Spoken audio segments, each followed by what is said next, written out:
وبركاته. الحمد لله رب العالمين والصلاة والسلام على أشرف المرسلين وعلى آله وصحبه أجمعين أما بعد فقد قال الله تعالى في القرآن العظيم والفرقان المجيد أعوذ بالله من الشيطان الرجيم بسم الله الرحمن الرحيم فاستقم كما أمرت. கண்ணியத்திற்கும் மரியாதைக்கும் உரிய அல்லாஹ்வின் நல்லடியார்களே, அருமையான சகோதர பெருமக்களே, அருமை நாயகம் முஹம்மது ஸல்லல்லாஹு அலைஹி வஸல்லம் உடைய பாக்கியம் நிறைந்த நல்லும்மத்துமார்களே, அருமையானவர்களே, எந்த விஷயத்தை கேட்க இருக்கிறோமோ அந்த விஷயத்தின்படி அமைச்சு எக்கூடிய பாக்கியத்தினையும் கேட்ட விஷயங்களை பிறருக்கு எத்தி வைக்கக்கூடிய பாக்கியத்தினையும் அல்லாஹ் நம் அனைவருக்கும் வழங்கிடுவானாக. இந்த நல்ல நாளையில் நல்ல நேரத்தில் நாம் எல்லாம் அல்லாஹ்வுடைய இல்லத்தில் ஒன்று கூடியது போல நாளை வறுமை நாளையில் ஜன்னத்துல் ஃபிர்தௌஸில் ஒன்று கூடக்கூடிய பாக்கியத்தினை அல்லாஹ் நம் அனைவருக்கும் வழங்கிடுவானாக. ரமதானை அடைந்தோம், மீதம் இருக்கக்கூடிய நாட்களிலும் பரிபூர்ணமான முறையில் நோம்பு நோற்று தராவீஹ் தொழுது இன்னபிற நல்ல அமல்களையும் நிறைவாக செய்து முடிக்கக்கூடிய பாக்கியத்தினை அல்லாஹ் நம் அனைவருக்கும் வழங்கிடுவானாக என்று இந்த நல்ல நேரத்தில் துஆ செய்து துவங்குகிறேன். அருமையானவர்களே, அல்லாஹ்வுடைய கிருபையினால் நாம் ரமலானை அடைந்து 9 நோன்புகளை நிறைவு செய்து 10 தராவீஹ்களை நாம் 10 தானே 11 10 தானே 10 தராவீஹ்களை நாம் நிறைவு செய்திருக்கிறோம். அல்ஹம்துலில்லாஹ். இன்று தராவீஹ் தொழுகையில் நேற்று ஓதிய சூரத்துல் ஹூதுடைய மீதத்தையும் சூரத்துல் யூசுப் அப்படிங்கிற ஒரு அத்தியாயத்தை முழுமையாக நிறைவு செய்து அடுத்து சூரத்துல் ரஅத் என்ற ஒரு அத்தியாயத்தின் ஒரு பகுதியையும் ஓதி முடிக்கப்பட்டிருக்கிறது. சூரத்துல் யூசுஃப்ல கிட்டத்தட்ட 111 வசனங்களை கொண்ட அத்தியாயம். அடுத்த சூரத்துல் ரஅத் 43 வசனங்களை கொண்ட அத்தியாயம். அல்லாஹ் இந்த ஓதிய குர்ஆனுடைய வசனத்தில் அல்லாஹ் ஒரு வசனத்திலே சொல்வான், இன்னல் ஹஸனாத் யுத்ஹிபுன ஸய்யிஆத். எந்த நன்மைகளை நீங்க செய்தாலும் ஒரு பாவத்தை அது போகும். நன்மை மட்டும் எழுதப்படாது, நன்மைக்கு 1க்கு 10 அல்லாஹ் கொடுப்பான், 1க்கு 70 கொடுப்பான், 1க்கு 700 வரையும் அல்லாஹ் மல்டிப்ளை பண்ணி கொடுப்பான் நமக்கு. அதே போல ஒரு நன்மை செய்யும் பொழுது தீமையும் போகும், நம்மை விட்டு பாவமும் அழிக்கப்படும். ஃபஜ்ர் தொழுதோம், அடுத்து லுஹர் தொழுகிறோம். ஃபஜ்ருக்கும் லுஹருக்கும் மத்தியில் உள்ள இடையில சின்ன சின்ன தவறுகள் பாவங்கள் செய்திருந்தால் லுஹர் தொழுகை அந்த தீமைகளை எல்லாம் போக்கிவிடும். ஸல்லல்லாஹு அலைஹி வஸல்லம் ஒரு மனிதர் வருகிறார், தப்பு செஞ்சிட்டேன்னு சொல்றார். தொழுதுங்களான்னு கேட்டாங்க. ஆமா அப்படின்னு சொன்னாங்க. போயிடுச்சு போங்க அப்படின்ட்டாங்க. அப்படின்னா என்ன? நீ செய்த தவறு கூட நீ தொழுத தொழுகை என்ன ஆயிடும்? உன்னுடைய பாவங்களை போக்கிவிடும். யுத்ஹிபுன ஸய்யிஆத் என்று அந்த குர்ஆன் வசனம் சொல்லக்கூடியதை தான் நபிகள் நாயகம் ஸல்லல்லாஹு அலைஹி வஸல்லம் சொல்லி காட்டுறாங்க. அதே போல ஒவ்வொரு அமல்களும் நாம் செய்யும் பொழுது நன்மை மட்டுமல்ல பாவங்களும் தான் போகிறது. அருமையான பெருமக்களே, அதை தாண்டி சூரத்துல் ஹூதுல ஒரு வசனம் ஓதப்பட்டது, ஃபஸ்தகிம் கமா உமிர்த். அல்லாஹ் நபிகள் நாயகம் ஸல்லல்லாஹு அலைஹி வஸல்லம் அவர்களை பார்த்து இந்த வசனத்தை சொல்லுகிறார். நபிகள் நாயகம் ஸல்லல்லாஹு அலைஹி வஸல்லம் ஒரு மனிதர் வந்து கேட்கிறார், யா ரசூலல்லாஹ், உங்களுக்கு திடீர்னு இவ்வளவு நிறைய வந்துருச்சு, முடியல நரமுடி பார்த்ததே இல்லையே, திடீர்னு நிறம் வந்துருச்சு அப்படின்னு கேட்டார்.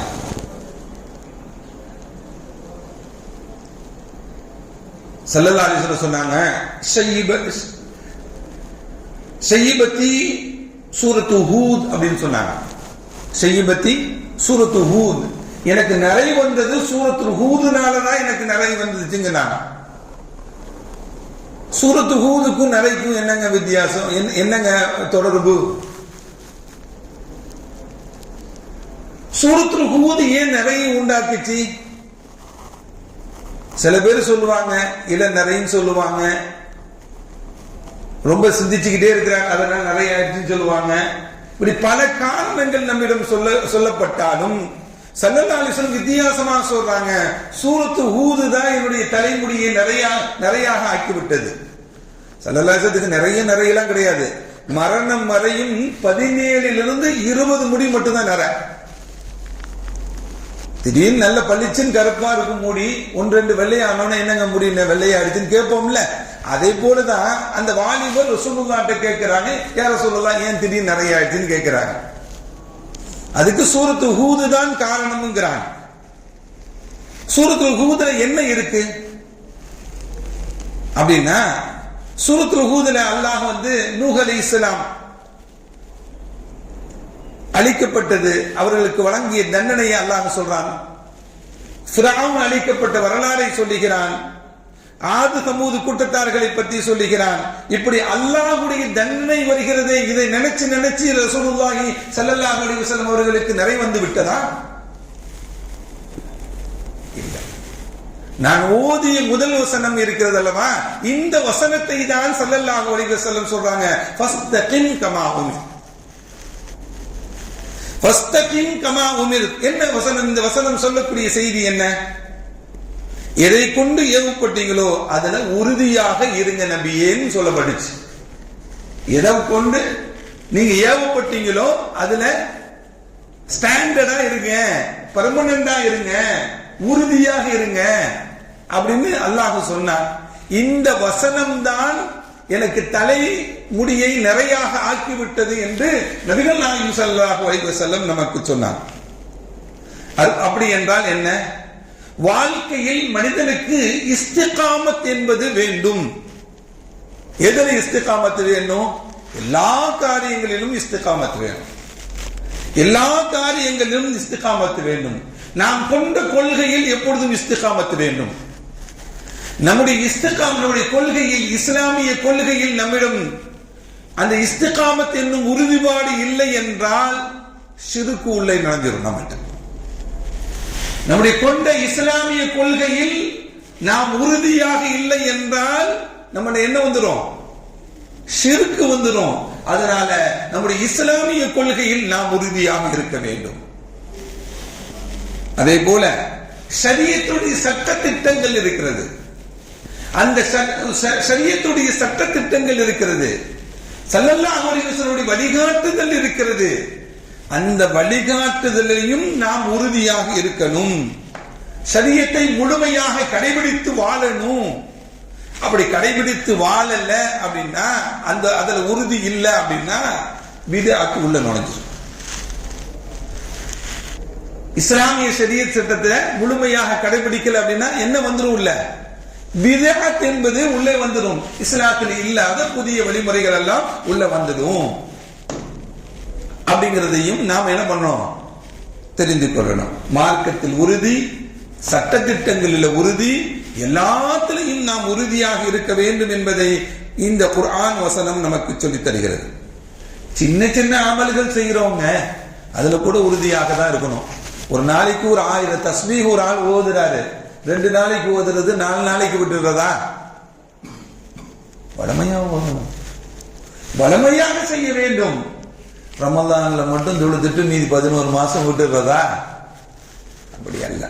தொழுகை 12 மாதங்களும் கடமைதானே. அப்படி என்றால் ரமலானுக்கு மட்டும் முசல்லியாக இருந்து மற்ற காலங்களில் முசல்லியாக இல்ல, தொழுகையாளிகளா இல்ல, அதை அல்லாஹ் விரும்புறதில்லை. அது அல்லாஹ் விரும்புறதில்லை. நீ காலம் முழுவதும் இறைவணக்கம் உடையவனாக இருக்க வேண்டும், தொழுகையாளியாக இருக்கணும். அதை அல்லாஹ் விரும்புவான். கொஞ்ச நாள் தொழுதுட்டு கொஞ்ச நாள் தொழுகாம இருப்பத அல்லாஹ் விரும்புறதில்லை என்பதை நபிகள் நாயகம் ஸல்லல்லாஹு அலைஹி வஸல்லம் சொன்னார். சின்ன அமல்னா நபிகள் நாயகம் ஸல்லல்லாஹு அலைஹி வஸல்லம் சொன்னாங்க, ஒரு 40 நாள் தொழுகைய தக்பீர் தஹ்ரீமாவுடன் சேர்ந்து யார் தொழுகிறாரோ அவருக்கு நரகத்திலிருந்தும் விடுதலை, நிஃபாக் தனத்திலிருந்தும் நயவஞ்சகத்தனத்திலிருந்தும் விடுதலை என்று நபிகள் நாயகம் ஸல்லல்லாஹு அலைஹி வஸல்லம் சொன்னாங்க. அப்படின்னா ஒரு சின்ன அமல் தான், அதை தொடர்படியா அந்த 40 நாள் செஞ்சாதான் இந்த பாக்கியம் கிடைக்கும். தொடர்படியா 40 நாள் செஞ்சாதான் இந்த பலன் கிடைக்கும். 2 நாள் செஞ்சு 4 நாள் செய்யல, அந்த 2 இந்த நாளையும் கூட்டுட்டா 6 நாள் ஆச்சு, இந்த கணக்கெல்லாம் இல்ல. அப்படின்னா தொடர்படியான அமல்களுக்கு அல்லாஹ்விடத்தில் உயர்வு இருக்கிறது, தொடர்படியான நன்மைகளுக்கு அல்லாஹ்விடத்தில் உயர்வு இருக்கிறது. அதில் உறுதியாகவும் இருக்க வேண்டும் என்பதுதான் இந்த குர்ஆன் வசனம் நமக்கு சொல்லித் தருகிறது. அருமையான பிரபுக்களே, சில இமாம்கள் எல்லாம் தன்னுடைய வாழ்க்கையில் உறுதியாக வாழ்ந்திருக்கிறார். இமாம் புகாரி ரஹ்மத்துல்லாஹி அலைஹி அவங்க மரணிக்கும் பொழுது சொல்லுவாங்க, என்னுடைய வாழ்க்கையில் நான் யாரை பற்றியுமே புறம் பேசியதில்லை. அல்லாஹ் நாளை மறுமை நாளையில் கேள்வி கேட்டு நீ புறம் பேசினாய், உனக்கு நரகத்துக்கு அனுப்புறேன்னு என்னை யாருமே சொல்ல முடியாது, அல்லாஹ் சொல்ல முடியாதுன்னு சொன்னான். அவ்வளவு உறுதியா இருந்தான். நம்ம சொல்ல முடியுமா? நான் யாரையுமே ஒரு ஆளை கூட நான் புறம் பேசலன்னு சொல்ல முடியுமா?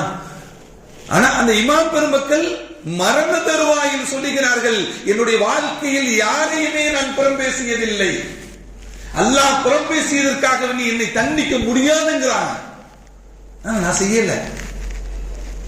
இமாம் ஷாஃபி ரஹ்மத்துல்லாஹி அலைஹி சொல்லுவாங்க, என்னுடைய வாழ்க்கையில் நான் பொய் சொன்னதே இல்லைங்கிறாங்க. யாராச்சும் சொல்ல முடியுமா? சொல்ல முடியுமா? அப்படின்னா வாழ்க்கை பொய் பேச மாட்டேன்னா அது உறுதியாக இருக்க வேண்டும், புறம் பேச மாட்டேன்னு உறுதியாக இருக்க வேண்டும். இது மார்க்கம் நமக்கு தடை செய்திருக்கிறது, அதில் உறுதியாக இருக்கணும். பெருமக்கள் எல்லாம் வாழ்ந்திருக்கிறாங்க. அப்படி தான் கொண்ட கொள்கையில், நாம் கடைபிடிக்கக்கூடிய மார்க்கத்தில், நமக்கு கற்றுத்தந்த வழிமுறைகளில், நாம் செய்யக்கூடிய அமல்களில் உறுதியாக இஸ்திகாமத்தாக இருக்க வேண்டும் என்பதுதான் மார்க்கம் நமக்கு சொல்லித் தரக்கூடிய செய்தி. அருமையான பெருமக்களே, இந்த அடுத்த அத்தியாயமான சூரத்து யூசுப், அல்லாஹ் அஹ்ஸனுல் கஸஸ் அப்படிங்கிறான். அந்த அத்தியாயத்தை யூசுப் அலைஹிஸ்ஸலாமுடைய வரலாறை அஹ்ஸனுல் கஸஸ் அப்படிங்கிறான், அழகிய வரலாறுங்கிறான். மற்ற வரலாறுலாம் அழகிய வரலாறு இல்லையா அப்படின்னா, அல்லாஹ் இந்த வரலாறை மட்டும்தான் ஒரே சூறாவில் அப்படி வரிசையா சொல்றான். வேற எந்த நபிமார்களை பற்றியும் ஒரே சீராக ஒரே சூறால ஒரே இடத்துல சொன்னதே இல்லை. மூசா அலைஹிஸ்ஸலாம் சொல்லாத இடமே இல்லை. அல்லாஹ் எல்லா இடங்களிலும் மூசா அலைஹிஸ்ஸலாம் வந்துடுவாங்க. ஏன்னா அவர்களை கொண்டு, அவங்களுடைய உம்மத்தை கொண்டு இந்த உம்மத்திற்கு படிப்பனை ஏற்படுத்துவதற்காக வேண்டிய அவ்வளவு அநியாயம் பண்ணாங்க, அட்டூழியம் பண்ணாங்க அந்த யூதர்கள் எல்லாம். இன்னவரை என்ன பண்ணிக்கிட்டு இருக்கிறாங்க? நம்மால் இங்க போய் சல்யூட் அடிக்க போயிருக்கிறார். அங்க நம்மளாம் நம்ம நாட்டில் உள்ளவங்களாம் ஓட்டு போட்டு, நம்ம இல்ல, நம்ம நாட்டில் உள்ளவங்களாம் ஓட்டு போட்டு தேர்ந்தெடுத்தாங்கல்ல, அவரு அந்த சனியம் முடிஞ்சவங்களுக்கு சல்யூட் அடிக்க போயிருக்கான். சைத்தான் நல்லா பாதுகாக்க வேண்டும். அருமையானவர்களே, அஹ்ஸனுல் கஸஸ் அப்படிங்கிறான் அல்லாஹ், அழகிய வரலாறு அப்படிங்கிறான். அதுல நிறைய படிப்பனைகளை அல்லாஹ் நமக்கு ஏற்படுத்தி வைத்திருக்கிறான். யாக்கூப் அலைஹிஸ்ஸலாத்துக்கு மொத்தம் 12 பிள்ளைங்க. யாக்கூப் அலைஹிஸ்ஸலாத்துக்கு மொத்தம் 12 பிள்ளைங்க. 12 பிள்ளைங்களும் அந்த 12 பிள்ளைகள் தான் இன்று வரையும் இருக்கக்கூடிய யூத சமுதாயத்தை சார்ந்தவர்கள். அந்த 12 பிள்ளைகளுடைய வம்சாவளிகள் தான் இந்த உலகத்தில் வாழக்கூடிய யூத சமுதாயத்தை சார்ந்தவர்கள். ஏன் அவங்களுக்கு பனி இஸ்ராயீல் என்ற பெயர் வந்தது அப்படின்னா, யாக்கூப் அலைஹிஸ்ஸலாம் அவங்களுக்கு பெயர் இஸ்ராயீல் அப்படின்னு ஒரு பெயர் உண்டு. இஸ்ராயீலுடைய பிள்ளைகள் அர்த்தம். பனி இஸ்ராயீல்னா என்னது? இஸ்ராயீலுடைய பிள்ளைகள். இந்த 12 பிள்ளைங்க தான், இவங்களுடைய வம்சாவளிகள் தான் யாரு? இன்றைக்கு இருக்கக்கூடிய யூதர்கள். அருமையானவர்களே, ஹஜ்ரத் யாக்கூப் அலைஹிஸ்ஸலாத்து வஸ்ஸலாம் அவங்களுக்கு இந்த 12 பிள்ளைங்கள்ல கடைசி 2 பிள்ளைங்க சின்ன பிள்ளைங்க. யார் வீட்லயும் சின்ன பிள்ளைங்களா இருந்தா ரொம்ப செல்லமா வச்சிருப்பாங்க, அப்படிதானே? வீட்டுல சின்ன பிள்ளைங்க இருந்தாங்கன்னா பெரியவங்களை விட சின்ன பிள்ளைங்களை கொஞ்சுவாங்க, பக்கத்துல வச்சுக்குவாங்க, அவங்களுக்கு எதுக்கு கேட்டதை வாங்கி கொடுப்பாங்க. எல்லா வீட்டிலையும் உள்ளதுதான். அதே போல யூசுப் அலைஹிஸ்ஸலாம் அவர்கள் செல்லமா இருக்கக்கூடிய சின்ன பிள்ளை. அவர் ரொம்ப அழகாகவும் இருப்பாங்க. அவர்களுடைய அழகுக்கு நிகர் யாருமே இல்லை.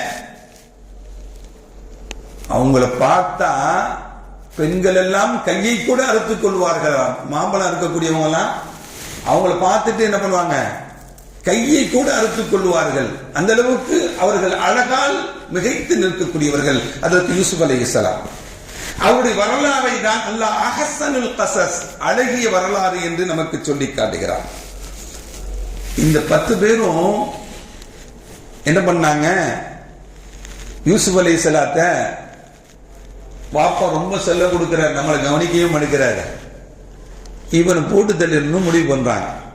கொலை செய்து விட வேண்டும் என்று போறாம தான். வேற என்ன, வீட்டுல ஒரு பிள்ளைக்கு மட்டும் செல்ல கொடுத்தா இன்னொரு பிள்ளை வந்து கோச்சிக்கும் இல்ல.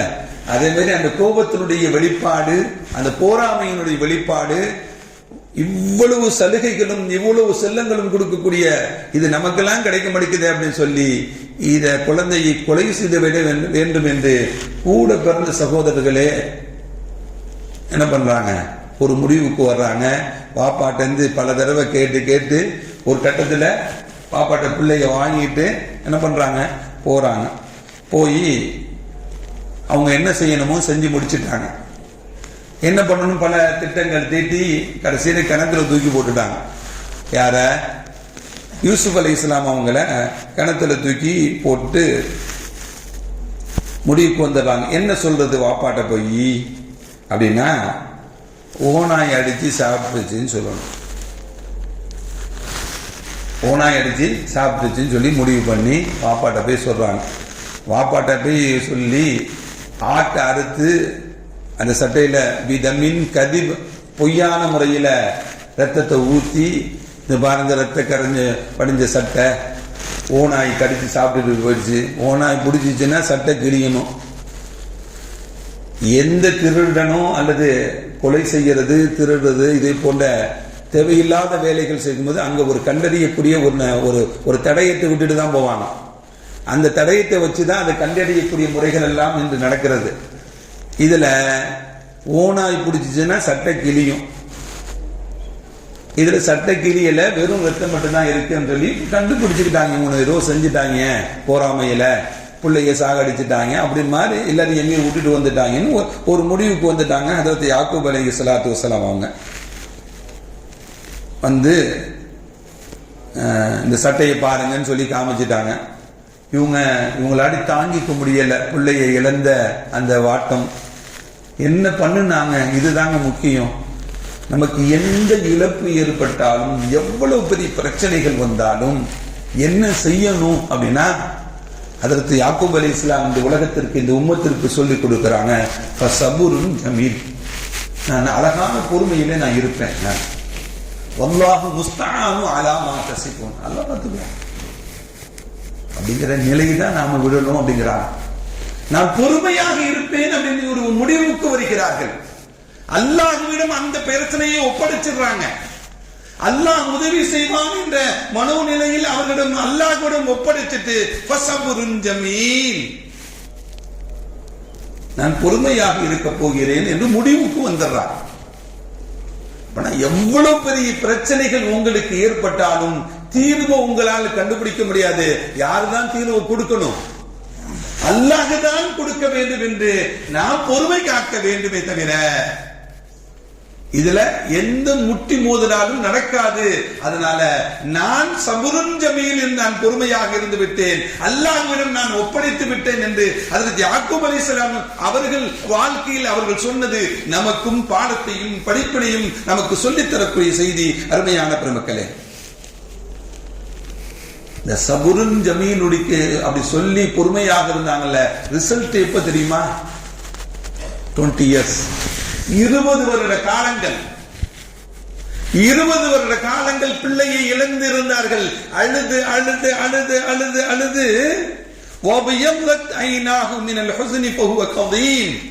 அவங்களுடைய கண்கள் எல்லாம் வெள்ளையா மாறி போச்சு, கருவிழி இல்லாமல். அவங்களுடைய கண்கள் எல்லாம் வெள்ளையா போயிடுச்சு. கவலையினால் கவலையை அடக்க முடியாம அப்படியே கவலையை அடக்கி கொண்டு மீண்டும் முழுங்கி வெளியே சொல்ல முடியாம அல்லாஹ்விடத்தில் ஒப்படைச்சிட்டு பொறுமையாக இருந்தாங்க. அல்லாஹ் 20 வருடங்கள் கழித்து அவருடைய பிள்ளையை கொடுத்தான். திரும்பி 20 வருடங்கள் கழித்து. அருமையான மக்களே, கவலைதான் மனிதனுடைய வாழ்க்கையில் பெரும் பெரும் சோதனையை ஏற்படுத்தும். இன்னைக்கு ஹார்ட் அட்டாக் வருதுன்னா ரொம்ப கவலை வந்துருச்சுன்னு சொல்றாங்க. ஹார்ட் அட்டாக்கு காரணம் என்ன சொல்றாங்க? கவலையினால் இவனுக்கு ஹார்ட் அட்டாக் வந்துருச்சுங்கிறாங்க. சுகருக்கு காரணமும் கவலைங்கிறாங்க. எல்லா நோய்களுக்கும் கவலைப்படுவது. கவலைக்கு எந்த மெடிசனும் கிடையாது. கவலை யாருதான் போக்கணும்? அல்லாஹ் தான் போக்கணும். அல்லாஹ் தான் போக்கணும். இவர்கள் கவலைப்பட்டு கவலைப்பட்டு கண் பார்வையை இழந்த ஹஜ்ரத் யாக்கூப் அலைஹிஸ்ஸலாத்து வஸ்ஸலாம் அவர்கள் அல்லாஹ் மீது பொறுப்பு சாட்டியவர்களாக என்ன பண்ணாங்க? இருந்தாங்க. பொறுத்தவர் பூமி ஆடுவார் அப்படின்னு சொல்லி ஒரு தமிழ்ல ஒரு பழமொழி இருக்கும். அதனால பொறுத்தவருக்கு உண்டான விடயம் நமக்கு கிடைக்கும் என்பதுதான். அருமையான பெருமக்களே, நபிகள் நாயகம் ஸல்லல்லாஹு அலைஹி வஸல்லம் வாழ்க்கையில் எத்தனையோ கட்டங்களில் அவர்கள் பொறுமை காத்தார்கள். தன்னுடைய வாழ்க்கையில் வெற்றி பெற்றாங்க. ஒரே ஒரு நிகழ்ச்சி சொல்றேன். ஹுதைபியா உடன்படிக்கை. மதீனாவிலிருந்து மக்காவுக்கு உம்ராவுக்கு வர்றாங்க. 1200 சஹாபாக்களுடன் வர்றாங்க. மக்காவை நெருங்கிட்டாங்க. மக்காவுக்கும் ஹுதைபியா நடக்கக்கூடிய அந்த இடத்துக்கும் ஒரு 10 கிலோமீட்டர் தூரம் தான். தடுத்து நிறுத்தப்படுகிறார்கள். தடுத்து நிறுத்தணும். பேச்சுவார்த்தை நடக்குது. பேச்சுவார்த்தை நடந்து ஒப்பந்தம் செய்யப்படுது. ஒப்பந்தத்தை ஏற்றுக்கொண்டு இப்பொழுது உள்ள விட மாட்டோம், உமராக்கு அடுத்த வருஷம் வந்துக்குவாங்கன்னு சொல்லி ஒரு செய்தியை சொன்னாங்க. உமர் போன்றவங்க எல்லாம் வீரமா இருக்கிறாங்க. யா ரசூலுல்லாஹ், ஏன் பொறுமையா இருக்கணும்? நம்ம சத்தியத்துல தானே இருக்கிறோம், நம்ம அசத்தியத்துல இல்லையே, ஏன் பொறுமையா இருக்கணும்? யா ரசூலுல்லாஹ், போட்டு பார்ப்போம், அடிச்சு வரைக்கும் நம்ம போய் உம்ரா செய்வோம். யா ரசூலுல்லாஹ், ஏன்னா பத்ரை பார்த்துட்டோம், உஹதை பார்த்துட்டோம், எல்லா யுத்தத்தையும் பார்த்துட்டோம். நம்ம பெரும் பெரும் யுத்தங்களை சந்தித்து விட்டு வந்துட்டோம். யா ரசூலுல்லாஹ், நம்ம போட்டு பார்த்துருவோம் அப்படிங்கிறாங்க. ஸல்லல்லாஹு அலைஹி வஸல்லம் ஒண்ணுமே பதில் சொல்லல. அபூபக்கர் கிட்ட பேசுறாங்க. அபூபக்கர், என்னங்க ரசூலுல்லாஹ் எப்படி இருக்கிறாங்க? அபூபக்கர் ரலியல்லாஹு தஆலா என்ன சொன்னாங்க தெரியுமா? நபிகள் நாயகம் ஸல்லல்லாஹு அலைஹி வஸல்லம் அவர்கள் எதை சொன்னாலும் அவர்கள் சுயமாக சொல்வதில்லை. அல்லாஹ்வுடைய கட்டளை எதுவோ அதை மட்டும் தான் நிலைநாட்டுவார்கள். உமர் பயந்துட்டாங்க. இந்த ஒரு வார்த்தை உமர் ரலியல்லாஹு தஆலாவுடைய வாழ்க்கையில் அவர்கள் மறந்தும் மறையும் இதை சொல்லி காட்டி நான் ரசூலுல்லாஹ்வை எதிர்த்து பேசிவிட்டேன், அவர்களுக்கு எதிரான வார்த்தையை நான் விட்டுவிட்டேன், யா அல்லாஹ் என்னை மன்னித்திருன்னு சொல்லி நிறைய சதகா செஞ்சுக்கிட்டே இருப்பாங்க. நிறைய சதகா. இப்படி ஸல்லல்லாஹு அலைஹி வஸல்லம் அவர்கள் அந்த ஹுதைபியாவில் உடன்படிக்கைக்காக வேண்டி பேச்சுவார்த்தை நடத்தி இந்த வருஷம் போகக்கூடாது, உம்ரா செய்யக்கூடாதுன்னு சொல்லி எதிரிகள் சொன்னோன்னே சரின்னு கேட்டுக்கிட்டு வந்துட்டாங்க. என்ன கிடைச்சிச்சு தெரியுமா? ஒரு வருஷம் கழிச்சு மக்காவே நம்ம கைக்கு கிடைச்சிச்சு. ஹுதைபியா ஹிஜ்ரி 6ஆம் ஆண்டு, மக்கா வெற்றி 8 ஹிஜ்ரி 8ஆம் ஆண்டு. ஒரு வருஷம் தான் தாண்டி போச்சு. 7வது வருஷம் தாண்டும். 8வது வருஷத்துல எந்த மக்காவை போய் தவாவு செய்ய முடியலன்னு வேதனைப்பட்டாங்களோ அந்த மக்காவே நம்ம கைக்கு கிடைச்சிருச்சு. சண்டை இல்லாம, கொலை இல்லாம, ஆயுதம் ஏந்தாம சரண்டர் ஆயிட்டாங்க நம்மள்ட்ட. எந்த பிரச்சனைகளும் இல்லாம அமைதியாக நமக்கு மக்கா வெற்றி ஏற்பட்டது. எல்லாமே சரண்டர் ஆயிட்டாங்க. ஸல்லல்லாஹு அலைஹி வஸல்லம் அங்க போய் எல்லாத்தையும் பலி தீர்த்தாங்களா? யாரா என்னை அடிச்சது, யாரா என்னை கொலை செஞ்சது? எதுவுமே செய்யல. யாரும் இன்றைய தினத்தில் பலி தீர்க்கப்பட மாட்டீர்கள். யாரெல்லாம் கஅபத்துல்லாஹ்வில் உள்ளே நுழைந்து கொண்டீர்களோ அவர்களுக்கு நிம்மதி கிடைத்துவிடும். யாரெல்லாம் அபூ சுஃபியானுடைய வீட்டுக்கு நுழைந்து விட்டீர்களோ அவர்களுக்கு அபயம் உண்டு. அபூ சுஃபியான் இஸ்லாத்தை ஏத்துக்கல. எதிரி வீட்டுக்குள்ள போனா உனக்கு எந்த பிரச்சனையும் இல்லைங்கிறாங்க. யாருங்க சொல்லுவா? எல்லாரும் பயந்துட்டு இருந்தாங்க. நாம அவ்வளவு தொந்தரவு பண்ணிட்டோமே, இவ்வளவு கஷ்டம் கொடுத்துட்டோமே, இவ்வளவு பிரச்சனை பண்ணிட்டோமே, நம்மளை என்ன பண்ணிடுவாங்களோ எல்லாம். சில பேர்லாம் பயந்துட்டு இருந்தாங்க. எதையுமே பழி தீர்க்கவில்லை ஸல்லல்லாஹு அலைஹி, எல்லாத்தையும் மன்னித்து விட்டாங்க. அந்த பொறுமையாக இருந்ததனுடைய விளைவு, அல்லாஹ் எந்த காபத்துல்லாவை பார்க்க முடியலையோ அந்த காபத்துல்லாவை தன்னுடைய கையில கொடுத்தாங்க அல்லாஹ். இப்படி சில விஷயங்களுக்கு நாம் என்ன பண்ணணும்? பொறுமை காக்க வேண்டும். என்ன நடந்துச்சு யூசுப் அலைஹிஸ்ஸலாமுடைய நிகழ்ச்சியில? யூசுப் அலைஹிஸ்ஸலாமுடைய நிகழ்ச்சியில கடைசியாக அவங்களுடைய சகோதரர்கள் எல்லாம் என்ன பண்ணாங்க? கை கட்டி நின்னாங்க. யார்கிட்ட யார் இந்த உலகத்திலேயே இருக்கக்கூடாதுன்னு நினைச்சாங்களோ அவங்கள்ட்ட என்ன பண்ணாங்க? கை கட்டி நிற்கக்கூடிய சூழ்நிலைகள் எல்லாம் ஏற்பட்டது. எல்லாமே அவங்களும் யூசுப் அலைஹிஸ்ஸலாம் சொன்னாங்க, படிக்கு படிலாம் கிடையாதுன்னாங்க. என்ன இல்ல, எப்படி ஸல்லல்லாஹு அலைஹி வஸல்லம் மக்காவில் படிக்கு படி கிடையாதுன்னு சொன்னாங்களோ, யூசுப் அலைஹிஸ்ஸலாம் என்ன சொன்னாங்க? என்ன கொலை செஞ்சீங்க, கொஞ்சம் கிணத்துல தூக்கி போட்டீங்க, இந்த பழிக்கு பழியெல்லாம் கிடையாது. நீங்கள் எப்படி இருக்கீங்க? என் கூட பிறந்த சகோதரர்கள் நீங்க நல்லா இருக்கீங்களா? அப்படி இருக்காங்க. வாப்பா எப்படி இருக்காங்க? நல்லா இருக்கிறாங்க. கண்ணு தான் தெரியல, அழுது அழுது அழுது கண் பார்வை போயிடுச்சு. அப்படியா? என்னுடைய சட்டையை கழட்டி தருகிறேன், இந்த சட்டைய என்ன பண்ணுங்க, அவங்களுடைய கண்ணில் முகத்துல போடுங்க. ஃபர்தத் பஸீரா, அல்லாஹ் பார்வையை திருப்பி கொடுப்பான்னு சொன்னாங்க. சட்டையை தூக்கி அவங்க முகத்துல போட்டோன்னு அவங்களுக்கு பார்வை கிடைச்சிச்சுங்க. ஹஜ்ரத் யூசுப் அலைஹிஸ்ஸலாம் விஷயத்தில் அல்லாஹ் இந்த அத்தியாயத்தில் 3 இடங்களில் சட்டையை பற்றி சொல்லுகிறார். ஒன்னு, அவங்க கணத்துல தூக்கி போட்டு அந்த சட்டைய ஓனாய் தின்னதாக அடையாளமா ஒன்று சொன்னான். இன்னொன்னு, அந்த பெண்மணியுடைய வீட்டில் இருக்கும் பொழுது அந்த பெண்மணி தகாத வேலைக்காக வேண்டி, அசிங்கமான வேலைக்காக வேண்டி அழைக்கும் பொழுது அவர்கள் அல்லாஹ்விடத்தில் பாதுகாப்பு தேடி அதிலிருந்து வெளியே வந்தாங்க. அவர்கள் மீது கிட்டப்பட்ட வழக்கு போச்சு. அந்த வழக்கில் முடிவு என்ன ஏற்பட்டுச்சு அப்படின்னா, அவருடைய சட்டை பின்னால் பக்கம் கிழிந்திருந்தால் அந்த பெண்மணி தான் தவறு செஞ்சிருப்பா. அந்த பெண்மணி தான் தவறு செஞ்சிருப்பா. சட்டை முன்னா கிழிஞ்சுன்னா வேற மாற்றமா இருக்கும் அப்படின்னு சொன்னா, சட்டையை பார்த்தா பின்னால் கிழிஞ்சது. யார் மேலதான் தவறுன்னு சொல்லி ஜட்மெண்ட் பண்ணாங்க, அந்த பெண்மணி மீது தான். இது 2வது. இது 3வது, அதே யூசுப் அலைஹிஸ்ஸலாம் சட்டைய யாக்கூப் அலைஹிஸ்ஸலாம் முகத்துல போட்டு அவங்களுக்கு பார்வை ஃபர்தத் பஸீரா, அவங்களுக்கு பார்வை திரும்பியது என்றும் குர்ஆன் நமக்கு சொல்லித்தரக்கூடிய செய்திகள். அருமையான பெருமக்களே, இதன் மூலமாக நமக்கு என்ன படிப்பினை? பொறுமையாக இருப்பதனால. இன்னைக்கு அவசர காலங்கள், இன்ஸ்டண்டா எதுவுமே நடக்கணும்னு நினைக்கிறான். இதை உள்ள போட்டா சாப்பாடு உருவாயும். இன்னைக்கு ஒரு ஆள் வீடியோ அனுப்பியிருந்தார், பிரிச்சு கொட்டாரு சுடுதண்ணியில, 1 நிமிஷத்துல சாம்பார், இன்ஸ்டன்ட் சாம்பார், இன்ஸ்டன்ட் பிரியாணி, உடனே நடக்கிறது. இன்னைக்கு ஃபாஸ்ட் ஃபுட் காலங்கள் அல்லவா, விரைவாக நடக்கக்கூடிய, நினைச்ச உடனே நடக்கணும் அப்படின்னா நடக்காது. கடையில போய் வேலைக்கு செஞ்சோன்னு மறுநாளே முதலாளி ஆகணும்னு நினைக்கிறான். இருக்கிற முதலாளிய போண்டி ஆக்கி விட்டுட்டு இவன் முதலாளி ஆகணும்னு நினைக்கிறான். இன்னைக்கு நடக்குதா இல்லையா? இப்படி இருக்கக்கூடாது. உடனே கிடைக்குமானா கிடைக்காது. அதற்கு யூசுப் அலைஹிஸ்ஸலாம் யாக்கூப் அலைஹிஸ்ஸலாத்துக்கு எத்தனை வருஷம் கழிச்சு கிடைச்சிச்சு? 20 வருஷம் கழிச்சு. சபுருன் ஜமீல், நான் பொறுமையாக இருக்கிறேன்னு சொன்னாங்க. அழகிய பொறுமையில் இருக்கிறேன்னு சொன்னாங்க. இப்படி எல்லாத்திலையும் ஒரு சோதனைகளோ பிரச்சனைகளோ சிரமங்களோ கஷ்டங்களோ வந்தா நம்ம பொறுமையாக இருக்கணும். அதை தாங்கிக் கொள்ளக்கூடிய மனோநிலை வேண்டும். அல்லாஹ்விடம் நாம் ஒப்படைச்சிடணும். அல்லாஹ் பார்த்துக்குவான். நம்ம எந்த அளவுக்கு அவன் மீது தவக்குல் வைக்கிறோமோ அது நடக்கும். அது நம்முடைய ஈமானை பொறுத்து தான். அது அல்லாஹ் இந்த படிப்படிகளை எல்லாம் நம்முடைய வாழ்க்கையில் கடைபிடித்து வாழக்கூடிய நல்ல தௌஃபீக்கினை அல்லாஹ் அனைவருக்கும் வழங்கிடுவானாக. ربنا آتنا في الدنيا حسنة وفي الآخرة حسنة وقنا عذاب النار.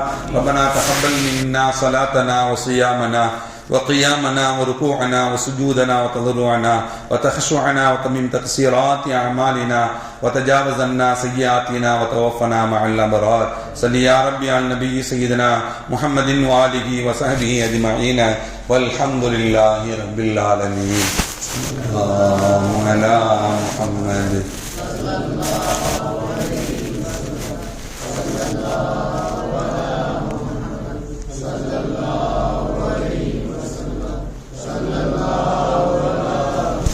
وصحبه يا ربي صل عليه وسلم